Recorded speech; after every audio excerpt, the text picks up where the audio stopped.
Pelatih Timnas Indonesia Patrick Kluivert menjanjikan ada perubahan di Timnas. Apa taktik yang akan diandalkan Kluivert untuk menyatukan pemain lama dan pemain yang baru yang benar-benar bergabung dengan Timnas? Lalu bagaimana dukungan supporter untuk Kluivert dan tim kepelatihan? Kita ulas bersama mantan pemain Timnas Aji Santoso yang bergabung lewat Zoom. Selamat pagi Mas Aji. Selamat pagi Bung. Terima kasih Mas Aji sudah bergabung di Dialog Sampai Sama-sama. Pagi hari ini. Dan juga pengamat sepak bola Haris Pardede. Selamat pagi Bung Haris. Selamat pagi juga Bung Mario dan juga Coach Langsung dari Aji. Australia. Pagi Bung. Pagi Bung. Langsung dari Australia ini ya Mas Haris. Betul. Oke. Dan juga peneliti Litbang Kompas yang sudah bersama saya di studio, Vincentius Gitiarko. Selamat pagi Mas Tiar. Pagi, Mas. Terima kasih Bapak-Bapak Selamat sudah pagi Mas Tiar. Pagi, Mas. bergabung di Selamat pagi Dialog Bang Pagi. Tiar. Saya ke Mas Aji. Mas Aji melihat bahwa Kluivert dalam konferensi pers kemarin menyebut akan ada perubahan. Tapi kalau melihat 30 pemain yang dibawa, yang sudah muncul di media sosial, yang dibawa dalam pertandingan ini, pun juga skuad timnas yang disiapkan untuk Piala Dunia kualifikasi ini. Apakah memang sudah ada perubahan besar yang dilakukan oleh Patrick Kluivert atau belum? Iya, kalau kita ngelihat dari wawancaranya Kluivert ketika melakukan preskon pre-match ya, sepertinya cukup bagus. Artinya Kluivert memiliki kepercayaan diri yang tinggi ketika menghadapi Australia nanti. Dan yang kedua, kalau perubahan strategi, formasi ataupun komposisi sepertinya memang itu akan dilakukan praktek, terutama ketika tim ini dilatih dengan Sintayong menggunakan 3 pemain stopper, ya 5 pemain belakang. Kemungkinan besar kalau menurut prediksi saya juga perubahan itu salah satunya adalah formasi pemain. Mungkin biasa Patrick Kluivert ketika menjadi pemain juga ketika di Belanda lebih menggunakan formasi 1-4-3-3, kemungkinan besar itu yang akan menjadi perubahan Patrick Kluivert di dalam pertandingan nanti. Begitu. Berarti perubahan besar ini dibandingkan dengan era kepelatihan STY kemarin terlihat sekali ya? Ya kita kan belum tahu, artinya perubahannya nanti seperti apa, karena kan Patrick Kluivert kan juga baru nanti pertandingannya itu. Tapi menurut saya, menurut prediksi saya, dia tidak memakai 3 pemain belakang, tidak memakai 3 center back. Kalau saya lihat berita-berita, dia lebih banyak menggunakan 4 pemain belakang. Kemungkinan formasi yang akan dipakai kalau enggak 4-3-3, 4-2-3-1. Tapi saya lebih cenderung mungkin akan menggunakan formasi 4-3-3. Apa mungkin Anda mau lihat bahwa Patrick Kluivert mau bilang ini era kepelatihan saya, lepas dari STY, ini taktik saya, strategi saya, dan ini sesuatu yang baru yang mau saya tampilkan. Begitu maksud Anda? Itu pasti, karena setiap pelatih memiliki cara bermain sendiri-sendiri, memiliki formasi pemain. Dan menurut saya itu, Patrick Kluivert juga akan menunjukkan bahwa sekarang eranya Patrick Kluivert bukan eranya STY lagi. Dan menurut saya perubahan-perubahan itu yang akan dilakukan oleh Patrick Kluivert. Oke, saya ke Mas Haris. Mas Haris, bagaimana melihat perubahan ini? Apakah sudah ada perubahan dan arahnya kalau Anda lihat positif, tidak hanya pertandingan Australia pada hari ini, tapi juga untuk kualifikasi Piala Dunia atau bagaimana? Ya kalau saya justru melihat ya kalau perubahan mungkin atau hampir pasti ada ya, karena that's why mereka ditunjuk jadi pelatih baru menggantikan Sintayong, tentu diharapkan ada perubahan. Tapi perubahan seperti apa? Saya rasa tidak akan terlalu berbeda jauh menurut saya. Kenapa? Karena tim ini nggak punya banyak waktu untuk berlatih secara bersamaan. Betul, mereka memang sudah menjalin komunikasi dari interview yang kebetulan saya lakukan, Rafael Struijk, Ole dan juga Justin Upner. Mereka mengatakan memang ada komunikasi, bahkan Zoom dengan Patrick Kluivert. Cuman mereka tidak membocorkan apa yang disampaikan. Nah, saya menyimpulkan untuk formasi yang ditampilkan malah sepertinya sama ya, terutama back di belakang ya, 3 back. Kenapa? Ada 2 alasan utama yang sering saya sampaikan di sini. Pertama, para pemain ini sudah terbiasa bermain sebagai 3 back ya. Bahkan di klubnya pun mereka rata-rata main 3 back, termasuk juga Rizky Ridho, Hafner kalau memang dipasang ya. Hafner absen nanti dan juga Jahit Ses ya, kecuali Hilgers main 4 back di Almer City. Dan yang kedua adalah kalau kita lihat dari pemanggilan itu, kalau kita sedikit cermat, mereka memanggil Patrick Kluivert memanggil 6 center back, bahkan 7.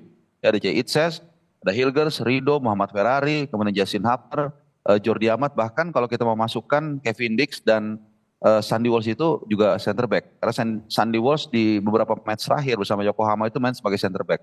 Ya tapi buat saya nggak masalah ya mau main pakai 3 back, mau 2 back, bahkan nggak pakai back sama sekali. Kalau memang kita punya Ya, pulang dengan bawa poin, saya pikir nggak ada masalah. Semua orang pasti senang, semua orang pasti happy. Kalaupun nggak bisa bawa 3 poin, 1 poin pun saya juga kalau buat saya masih happy. Demikian. oke. Tapi kan ada yang bilang bahwa prediksi dengan ada tambahan 4 pemain baru kemarin, 4-3-3 paling cocok nih formasinya untuk Indonesia versus Australia pada hari ini. Karena melihat bahwa Indonesia diharapkan lebih berani untuk main menyerang. Tapi kalau Anda lihat dengan ada 6 back yang dipanggil oleh STY, apakah mungkin, oleh Clifford, apakah mungkin saja akan lebih bertahan, lebih ke dalam bermainnya, atau justru akan saling jual beli serangan pada hari ini? Iya, yang pertama 6 itu center back, jadi bukan hanya back ya, karena back ada back sayap juga. Nah, menurut saya tidak melihat kita akan bermain terlalu all out juga atau total football. Mungkin kita lebih hold bola lebih lama karena mungkin pemain yang nanti akan diturunkan lebih cair begitu ya. Tapi apakah kita berani all out attack menghadapi Australia, tim nomor 4 di Asia secara peringkat? Tim yang paling atau cukup sering langganan Piala Dunia, dan mereka juga bukan tanpa motivasi ya, mereka juga belum pasti lolos gitu, dan mereka akan main home gitu. Jadi saya rasa dan satu lagi kalau kita lihat karakter dari Alex Pastoor ya, kalau kita cermati 2 musim lalu terutama, ini saya sering ungkapin nih di Almer City, saat itu dia berhasil membawa Almer City promosi untuk pertama kali ke Eredivisie, kemudian dia mempertahankan tahun berikutnya. Nah ketika dia mempertahankan Almer City di Eredivisie, itu dia tim nomor 2 paling sedikit mencetak gol. Dan dia mengatakan dia tidak peduli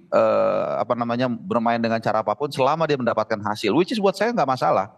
Gitu. Jadi mau main nanti counter press, mau main sama dengan Sintayong, mau beda, mau apa. Kalau dia 3 poin, buat saya itu that's the most important thing. Oke. Saya ke Mas Haji. Mas Haji, bagaimana melihat bahwa formasi yang akan diprediksinya, formasi akan dibawa oleh Clifford pada malam hari ini? Apakah memang akan lebih menyerang dengan formasi yang misalkan kita lihat prediksi 4-3-3, ataukah bermain lebih ke dalam, lebih bertahan, ataukah juga dengan tambahan pemain baru ada oleh Romeni ini akan digempur nih, saling jual beli serangan? Oke. Jadi gini Bung, seorang pelatih, seorang head coach itu menentukan cara bermain, apakah kita nanti bermain menyerang atau bertahan, itu tentunya pelatih membaca situasi. Artinya pelatih sendiri harus mengetahui kekuatan tim sendiri, kekuatan tim lawan, baru menentukan cara bermain yang seperti apa. Kan begitu? Ya kan? Nah, selama ini kalau kita lihat di Indonesia kemarin itu main ketika masih eranya Sintayong, Indonesia sebagai tuan rumah itu kita masih banyak lebih ketekan. Saya sampaikan bahwa waktu itu permainan kita, saya tidak melihat pemain pegang bola, holding the ball, possession play-nya sampai 5-7 sentuhan tidak ada. 3-4 hilang, 2-3-4 hilang gitu. Artinya pemain-pemain kita dalam keadaan tertekan. Itu karena memang dilakukan oleh tim Australia, banyak melakukan menekan. Nah, untuk pertandingan nanti ya tentunya apa yang akan dipakai strategi nanti, apakah open, akan menyerang ya. Tapi menurut saya di dalam sepak bola modern sekarang itu ya, kalau menyerang juga bersama-sama, bertahan juga bersama-sama. Kalau kita lihatlah sepak bola di Liga Inggris, itu nggak ada yang namanya pemain ketika lawan pegang bola ada satu meninggalkan lawan di atas, nggak ada. Semua bahkan sampai turun di sepertiga pertahanan. Artinya itulah tuntutan sepak bola modern seperti itu. Nah, nanti bagaimana Clifford akan menggunakan sistem cara bermainnya seperti apa gitu. Jadi menurut saya meskipun main di Australia, tentunya pemain harus selalu menjaga irama, menjaga jarak antara pemain belakang, pemain tengah dan pemain depan. Itu harus jaraknya harus tidak boleh longgar, selalu harus dari 30-35 meter antara pemain belakang dengan pemain depan. Artinya selalu mempersempit untuk lawan supaya tidak melakukan penguasaan bola terlalu lama. Jadi menurut saya nanti, saya masih belum tahu, tapi prediksi saya kalau kita terlalu banyak bertahan juga akan banyak keserang gitu. Jadi menurut saya normal ketika nyerang semua juga harus ikut menyerang, kalau bertahan semua pemain menyerang. Jadi main satu blok. Main satu blok itu artinya ketika kita bertahan semua pemain harus berada di lapangan kita sendiri, daerah kita setengah lapangan. Ketika menyerang pun juga seperti itu. Semua pemain tidak boleh ada yang tinggal di bawah garis tengah. Itu akan mempersempit jarak gitu loh. Jadi menurut saya kalau kita terlalu bertahan juga susah. Jadi yang kedua, katanya Bung Harpa tadi apapun yang dipakai cara mainnya yang penting poin itu bagus. Tapi kalau menurut saya akan lebih suka kalau kita mendapatkan poin dengan main bagus. Itu akan lebih menarik karena dengan main bagus itu kita akan memperbesar mendapatkan peluang gitu. Kalau kita main bertahan aja sekarang aja di dunia sepak bola sekarang sangat tidak menarik gitu. Ya. Menurut saya seperti itu. Coba lihat sepak bola di Inggris, kompetisi Inggris atau timnas semua main. Mereka mesti hanya main aktif dan menang. Pertama menang dulu, pertama dapat poin dulu. Tapi untuk bisa dapat poin, untuk bisa menang itu adalah dengan permainan yang bagus kan begitu. Apalagi sepak bola modern tidak ada yang terlalu bertahan dan tidak ada yang terlalu menyerang, semuanya sama-sama ya. Itu pasti. Jadi kalau menurut saya pribadi, saya tidak tertarik kalau kita bisa dapatkan poin tapi mainnya tidak bisa menghibur penonton yang datang ke stadion atau penonton yang lihat di televisi. Akan lebih perfect kalau tim itu bisa mendapatkan poin dan mainnya karena mereka main dengan yang bagus. Seperti itu sih. Oke, saya ke peneliti Litbang Kompas, Mas Vincentius Gitiarko, Mas Tiar. Mas Tiar, ini menarik juga sebenarnya kalau berbicara soal strategi ini ya, saling jual beli serangan ataukah bertahan ataukah dengan cairnya bagaimana Patrick Kluivert melihat timnya ini. Nah, kalau dari Litbang Kompas sendiri, ini ada survei yang menunjukkan terkait keyakinan publik terhadap Patrick Kluivert tidak hanya pertandingan versus Australia tetapi secara keseluruhan dalam kompetisi dunia, Piala Dunia ini, kualifikasi Piala Dunia. Boleh dijelaskan, Mas? Jadi kita memang melakukan jejak pendapat, Mas, di awal Maret kemarin. Itu ada pertanyaan apakah publik yakin bahwa Patrick Kluivert ini mampu membawa Indonesia lolos ke Piala Dunia gitu ya. Dan angkanya kalau kita lihat itu ada sekitar 55,8%. Tinggi, Mas? Kita bisa bilang ini tentu angka ini perlu kita lihat dalam konteks besar ya, maksudnya bagaimana Patrick Kluivert didatangkan, pro kontra yang terjadi di antara publik gitu. Kita bisa melihat 5,8% tentu angka yang relatif positif dan ini menjadi harapan besar bagi publik terhadap terutama pertandingan nanti malam ya, tapi secara khusus adalah bagaimana Patrick Kluivert akan membawa Indonesia ke Piala Dunia. Gitu. Oke, menurut Anda beralasankah jika memang keyakinan publik ini tinggi kepada Patrick Kluivert di debutnya, bahkan ini untuk membawa yakin timnas Indonesia bisa lolos Piala Dunia? Ya kalau kita bicara sebenarnya ini bukan hanya soal Patrick Kluivert, ini kan menunjukkan bahwa minat yang tinggi masyarakat atau publik terhadap sepak bola itu ditunjukkan dengan harapan ini gitu ya. Artinya bukan soal hanya keyakinan terhadap sosok Patrick Kluivert, tapi angka ini kan sebenarnya kan menunjukkan betapa masyarakat itu rindu gitu ya, atau betapa masyarakat itu berharap bahwa memang Patrick Kluivert menjadi sosok yang bisa membawa hal positif bagi Indonesia, terutama bisa masuk ke Piala Dunia gitu. Itu kan harapan besar gitu. Karena kalau kita lihat mengingat masyarakat Indonesia ini, terutama kalau kita bicara bola timnas itu selalu menunjukkan animo yang tinggi gitu ya.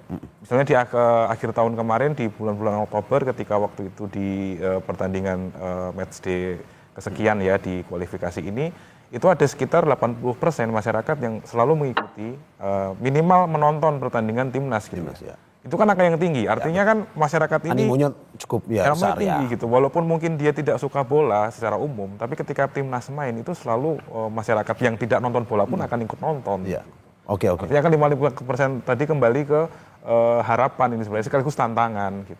Karena ini kan pertandingan pertama akan dilihat nanti malam gitu. Kalau kita bilang apakah memang ini karena sosok Patrick Kluivert-nya ataukah mungkin saja pelatih lain ini juga 50% nih keyakinan publik atau gimana? Ya sebenarnya kita perlu membaca angka ini juga kalau kita bandingkan karena kita juga melakukan jejak pendapat yang sama di bulan Oktober ketika itu memang Sintayong ya. Waktu itu angkanya Sintayong memang 80-an% gitu. Ini kan memang, tapi kalau kita bicara Oktober itu Sintayong kan bukan pelatih baru, dia sudah punya track record, masyarakat sudah melihat dan juga memang ada hasil positif kan di awal-awal matchday waktu itu kualifikasi Piala Dunia ini. Sehingga angka itu memang mungkin bisa menjadi bayangan benchmark ya. Tapi kan ketika kita bicara kembali ke Patrick Kluivert 55,8% ya tentu masyarakat melihatnya banyak faktor. Siapa pemain yang dibawa gitu ya. Hanya memang catatan menariknya adalah sebenarnya masyarakat itu di bulan-bulan Oktober ketika kita survei, ketika kita tanya bagi mereka yang mengikuti perkembangan timnas ya, posisi apa sebenarnya yang paling krusial untuk diisi gitu ya. Itu sekitar 40% masyarakat memandang yang perlu itu adalah striker sebenarnya. Oke. Posisi penyerang gitu ya. Hanya kan dalam perjalanan kalau kita lihat memang naturalisasi itu dilakukan dan juga ada bongkar pasang di depan. Tapi kan memang kalau kita lihat sejauh ini bahkan sampai melawan Australia itu yang paling gemuk atau bongkar pasangnya paling gede kan memang di sisi pertahanan ya. Nah, itu mungkin yang nantinya kalau misalnya penyerang-penyerang kita kalau ini kan nanti kan ada 2 minimal yang baru ya, yang naturalisasi dan yang dari dalam negeri. Nah, itulah nanti mungkin yang akan menjadi fokus dari publik juga bagaimana penyerang-penyerang timnas ini bisa membuktikan diri. Apa saja misalkan dalam pemain yang diharapkan terutama untuk pertandingan pada sore hari ini? Di sore hari ini tentu masyarakat ini tentu kita bisa melihat juga apakah masyarakat yakin bahwa Indonesia akan lolos gitu ya. Tapi memang kalau kita lihat ekspektasi masyarakat tuh relatif moderat sebenarnya. Walaupun ada kemungkinan bisa lolos langsung gitu ya. Tapi masyarakat itu sebenarnya relatif berada di posisi ketika kita tanya sekitar 45% sebagian besar itu harapannya adalah lolos posisi 3 atau 4. Artinya kan next round gitu. Artinya kan meskipun masyarakat ini masih logis lah melihatnya. Ingin Indonesia melihat masuk Piala Dunia, tapi harapannya tetap cukup moderat sebenarnya. Mengambil jalan yang oke lah, lolos tapi tidak yang harus lolos langsung. Ini sebenarnya kan tekanannya kan tidak terlalu tinggi gitu ya, dan itu kan sesuatu yang memang masih sangat doable sekarang gitu. Tapi kita ya bersyukur bahwa animo masyarakat masih tinggi juga dan keyakinan itu ya. Oke, saya ke Mas Harpa. Mas Aris, bagaimana Anda melihat bahwa keyakinan publik terhadap Patrick Kluivert ini cukup tinggi, 50% lebih bahkan hampir 60% bahwa tidak hanya menang melawan Australia malam ini tetapi lolos Piala Dunia? Ya mungkin saya boleh sedikit bertanya tadi kepada Pak Mas Tiar itu 50 sekian persen itu dari bulan Oktober lalu itu turun atau naik Mas? Ekspektasinya? Ya tadi seperti yang saya sebutkan turun sebenarnya Mas ya. Kalau kita bandingkan kan di Oktober tuh Sintayong angkanya sekitar 87% memang. Oke, sekarang 50 ya. 55. Artinya kalau dari sudut pandang itu tentu turun. Tapi untuk debut. Tapi ini kan kita perlu lihat tadi konteksnya ini kan debut gitu ya. Oke. Jadi menurut saya itu justru bagus menurut saya. Kenapa? Positif ya? Iya, artinya begini, kalau ekspektasi itu terlalu tinggi juga, ketika nanti hasilnya tidak sesuai, ya kita semua tahu seperti apa. Ya, apalagi ya mohon maaf ya, di sebagian masyarakat kita kadang-kadang belum bisa menerima kekalahan gitu. Padahal sepak bola kan selalu ada yang benar, ada yang kalah. Ya bahkan 6 tim di grup C misalnya itu kan gak mungkin lolos semua. Ya kan hanya 2 yang lolos otomatis dan 2 lolos tahun 3-4 dan 2 lagi itu gak lolos gitu. Jadi tadi kemudian ada survei juga soal sebagian besar masyarakat cukup realistik ternyata berharap kita, atau bukan berharap ya, memperkirakan mungkin ya kalau saya boleh menggunakan terminologinya, kita lolos dengan posisi 3-4. Itu juga yang menjadi pertimbangan saya. Menurut saya ya satu jatah udah pasti punya Jepang lah, udah kita nggak usah debat. Satu lagi lolos otomatis memang seperlima ya diperbutkan kalau kita mau ngambil rata antara 5 tim tersisa. Tapi kalau kita mau jujur pun ya kita nggak bisa mandang sebelah mata juga Australia, mungkin Saudi, bahkan Bahrain yang kemarin juara Gulf Cup ya. Jadi mungkin China yang katakanlah kalau kita boleh gamblang mengatakan ya setara atau di bawah kita gitu. Jadi saya senang dengan realita bahwa masyarakat juga banyak yang masih realistis bahwa lolos round 3-4 itu juga menurut saya udah milestone yang sangat luar biasa. Bahkan sampai round 3 pun kalau kita tanya 1,5 tahun apakah kita di level ini? Saya pikir kalau saya bilang kita akan ada di level ini, saya dibilang orang yang kurang waras mungkin ya. Tapi ya kita syukuri apa yang sudah kita capai saat ini dan kita berusaha untuk memompa kemungkinan atau potensi kita untuk lolos. Apakah itu desat 2 posisi langsung atau 3-4 doesn't matter. Ya bahkan kalau buat saya pribadi, pun kita nggak lolos pun selama mereka udah fight dengan segala yang mereka punya, saya tetap akan mengapresiasi. Seperti itu kira-kira. Oke, saya ke Mas Aji. Mas Aji, yang saya ingin tanyakan dengan keyakinan publik yang begitu tinggi, dengan animo masyarakat terhadap pemain timnas di bawah Patrick Kluivert yang begitu besar, seberapa mungkin prediksi pada malam hari ini Indonesia akan menang melawan Australia? Tapi sebelum Anda jawab, kita saksikan dulu saja.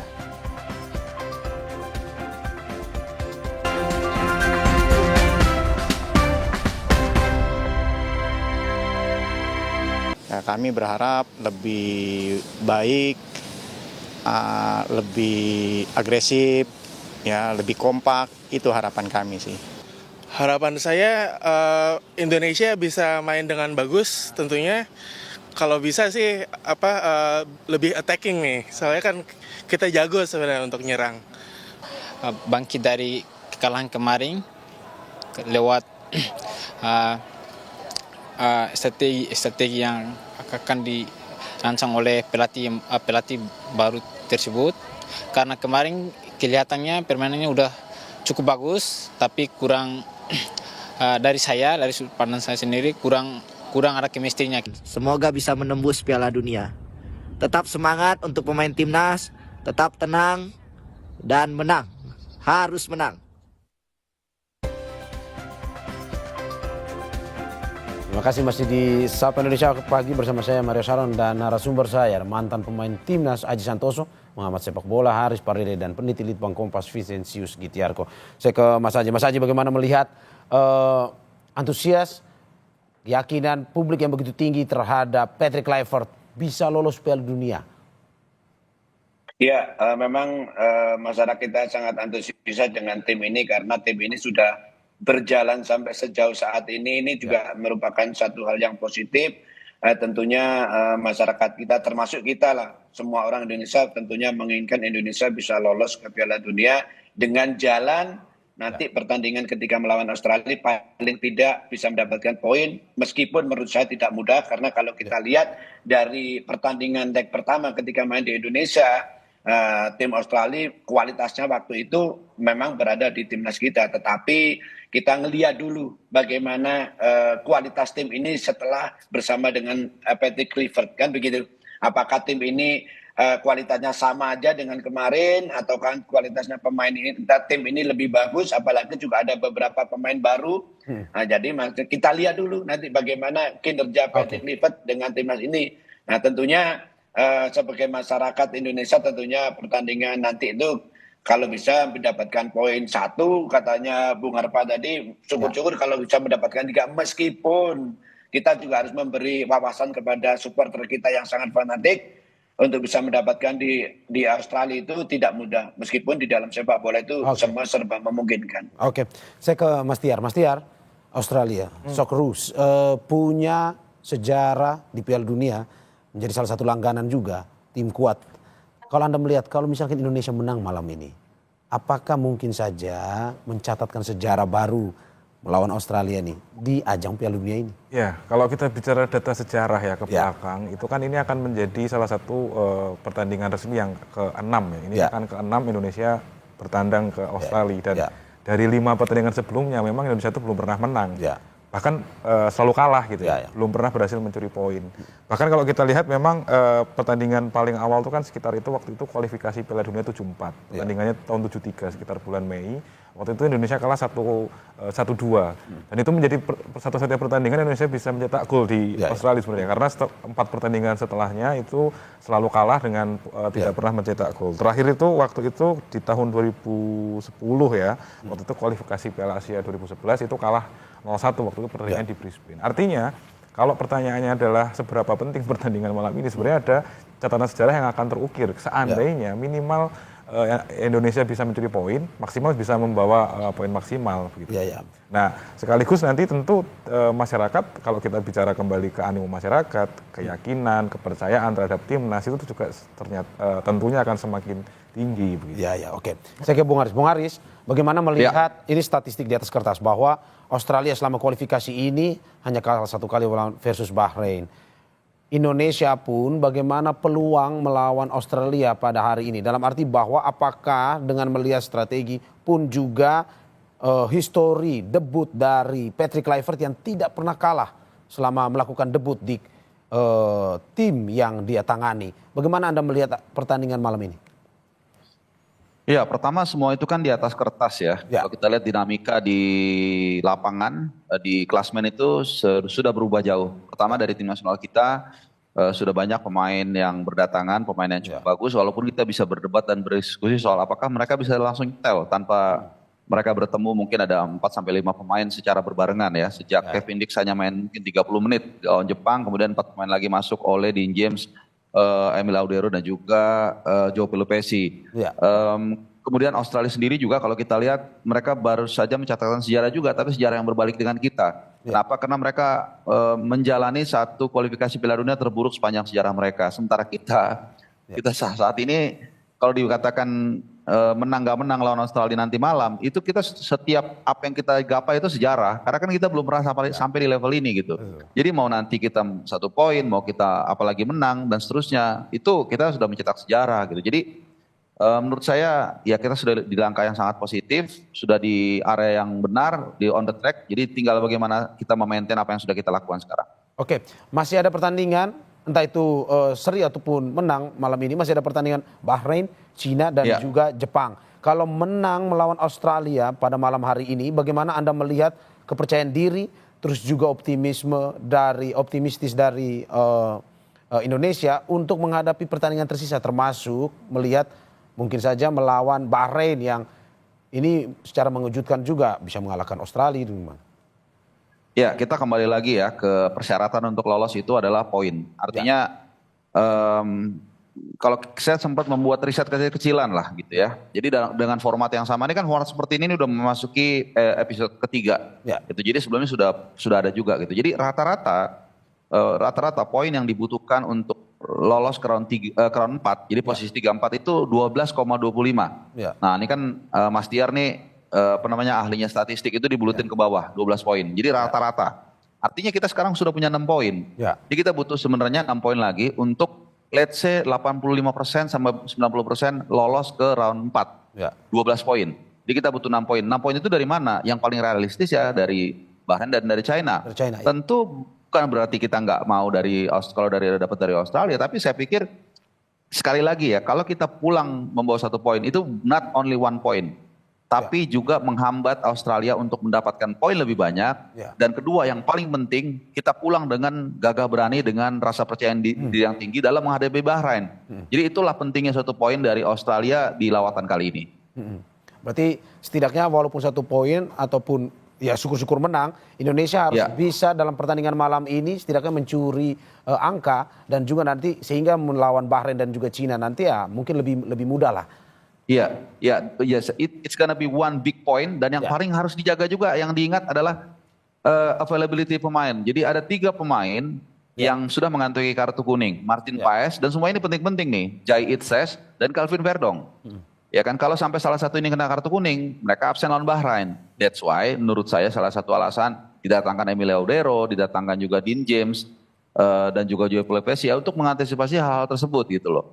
Martin Paes kalau misalnya dia kena kartu kuning lawan Australia, dia absen lawan Bahrain, maka penggantinya Emil Laudero. Tentunya kita tahu kemampuan dan kapasitas Emil Laudero. Demikian juga Calvin Verdong. Jadi ini yang juga mesti kita ingat ya, jangan sampai kita double blow. Misalnya kita udah gagal meraih poin, kemudian juga ada pemain yang katakanlah pemain vital yang absen di laga menghadapi Bahrain nanti. Termasuk juga masalah komunikasi nih Mas ya, yang dalam arti bahwa harus bisa lebih cepat, lebih klop antara para pemain dan juga kepelatihan ya. Iya, kalau kita bicara komunikasi hanya verbal mungkin nggak ada masalah. Mereka rata-rata kan backbone tim nasional kita kan rata-rata kan pemain diaspora yang besar di Belanda, kemudian pelatihnya juga orang Belanda, tim kepelatihannya orang Belanda, jadi nggak ada masalah kalau soal komunikasi verbal. Tapi apakah komunikasi dalam arti sebagai as a team itu ya kita lihat nanti malam ya, kita nggak bisa menyimpulkan sekarang juga gitu. Tapi memang mereka sudah pasti 1000% mereka menjalin komunikasi dengan pelatih sebelum ini. Tapi apakah itu bisa terkejawantakan ya kita tunggu nanti beberapa jam, mungkin 12 jam dari sekarang ini ya. Iya, ini udah bikin kita gugup-gugup kecil juga untuk menonton. Mas Haji bagaimana melihat bahwa ini Australia, terus ada Bahrain dan juga Cina, kita kesampingkan Jepang lah. Bagaimana melihat bahwa ada 3 negara yang Indonesia butuh curi poin juga dari pertandingan ini? Iya Bang, jadi menurut saya pertandingan melawan Australia ini sangat penting sekali. Kenapa? Kalau kita bisa mendapatkan poin 1 atau 3, itu pemain-pemain juga lebih percaya diri dengan kualitas kepelatihan pelatih Clifford gitu loh. Jadi kalau mereka nanti bisa mendapatkan poin, saya yakin pemain akan lebih percaya diri menghadapi pertandingan berikutnya Bahrain dan Cina. Jadi pertandingan nanti itu sangat penting sekali buat kepercayaan diri pemain, kepercayaan diri tim, dan juga kepercayaan diri Clifford terhadap pemain-pemainnya gitu. Tapi kalau nanti hasilnya lain, juga ini akan bermasalah kan. Ya makanya kita sih tentunya berharap untuk pertandingan nanti itu kita bisa mendapatkan poin 1, syukur-syukur 3 akan jauh lebih bagus. Oke, siapa evaluasi pemain menurut Anda yang kemarin pada saat pertandingan sebelum lawan Australia ini mungkin harus lebih optimal di pertandingan kali ini, Mas? Ya menurut saya kalau bisa semua pemain harus optimal dari penjaga gawang sampai striker itu akan mempermudah untuk bisa mendapatkan poin. Oke. Saya ke Mas Haris. Mas Haris ini terakhir. Ini bisa ceritakan nggak Mas? Ini kita juga pengen tahu nih kan di Australia bagaimana antusias di sana, supporter yang ingin masuk ke stadion nanti untuk menonton dan juga ini tata tertib apa aja nih bagi mereka yang menonton di sana, terutama di dalam stadion nih. Iya, pertama untuk bisa di sini itu perjuangannya nggak mudah, terutama buat supporter ya. Karena banyak dari mereka, mungkin ada ratusan yang gagal ke sini karena terbentur visa, itu pertama dulu. Nah yang kedua soal animo, jadi kemarin kebetulan kita dengan diaspora Indonesia, dengan supporter, itu mengadakan semacam ngabuburit bareng lah. Ngabuburit, ngobrol bola, sambil ada lelang jersey juga yang dihadiri oleh Bang Arya Sinulinga, ex PSSI. Ada juga penggiat bola, Bang Effendi Ghazali dan lain-lain. Di situ kita ya bersilaturahmi, kemudian saling menyemangati dan juga latihan chance. Dan hari ini rencananya juga akan dilakukan long march. Long march dari satu tempat, saya lupa namanya, semacam taman begitu ya, dan kita akan jalan ke stadion untuk menciptakan mozaik yang positif ya buat timnas. Dan tentunya terakhir tadinya saya dapat informasi itu tiket hanya sekitar 4.000-5.000 fans Indonesia. Tapi saya berbincang dengan salah seorang diaspora di Indonesia, salah satu sesepuh lah, dia mengatakan dia yakin sekali banyak orang Indonesia yang punya kemampuan dan akan beli tiket tanpa memberitahu. Jadi dia perkirakan bahkan dia yakin sampai 10.000 fans yang akan hadir di stadion, dan ini akan menjadi boosting moral buat Clifford dan kawan-kawan. Dan kita juga yang pasti berkontribusi, setiap insan sepak bola Indonesia banyak yang di rumah bisa dengan berdoa, bahkan juga menjaga jempolnya supaya kita tetap mendapatkan atmosfer yang positif gitu. Jadi kita dukung rame-rame, kalau mau berbeda pendapat nanti, jangan sekarang. Saatnya kita ketika 2x45, ketika lagu kebangsaan Indonesia berkumandang, saat itulah nggak ada cerita kita harus dukung tim nasional Indonesia. Satu tujuan mendukung timnas Indonesia Mas ya. Betul. Mas terakhir prediksi saya. Saya sesuaikan, saya harus konsisten dengan penjelasan saya dan juga saya sesuaikan dengan ekspektasi saya supaya ya enggak, kalaupun meleset nggak terlalu kecewa. Saya pikir 0-0 2 sama atau 2-2. 0-0 atau 2 sama ya. Setidaknya curi poin lah, 1 poin lumayan lah. Iya. Oke, saya ke Mas Tiar. Mas Tiar terakhir terkait dengan apa yang seperti tadi disampaikan ketika lagu kebangsaan berkumandang, ya, satu tujuan kita mendukung timnas Indonesia. Apa yang Anda mau sampaikan di akhir ini dan juga prediksinya berapa nih kalau kita mau tahu nih dari Litbang Kompas. Kalau prediksi Litbang Kompas atau prediksi pribadi harus gitu nih, karena kalau prediksi biar Mas Haris saja lah yang di dalam lapangan. Tapi nggak mau ini. Tapi saya berharapnya gini lah, kita berharap bahwa pertandingan malam ini akan ada gol pertama ya di tanah Australia dari timnas setelah terakhir bubble team Australia di kandangnya tuh 50 tahun lalu. Gitu. Nah, itu yang kita akan rayakan. Kalau saya semoga itu terjadi ya. Oke, berarti Litbang Kompas belum mau prediksi malam ini, tapi kita harapkan optimisme itu ya menang pada malam hari ini, walaupun juga seri, yang penting kita ada poinnya ya. Oke, terima kasih narasumber saya, ada mantan pemain timnas yang saat ini mungkin sudah keluar, Aji Santoso, ada pengamat sepak bola Haris Pardede, dan juga peneliti Litbang Kompas Vincentius Gitiarko. Terima kasih Bapak-bapak, semoga sehat selalu. Sehat selalu.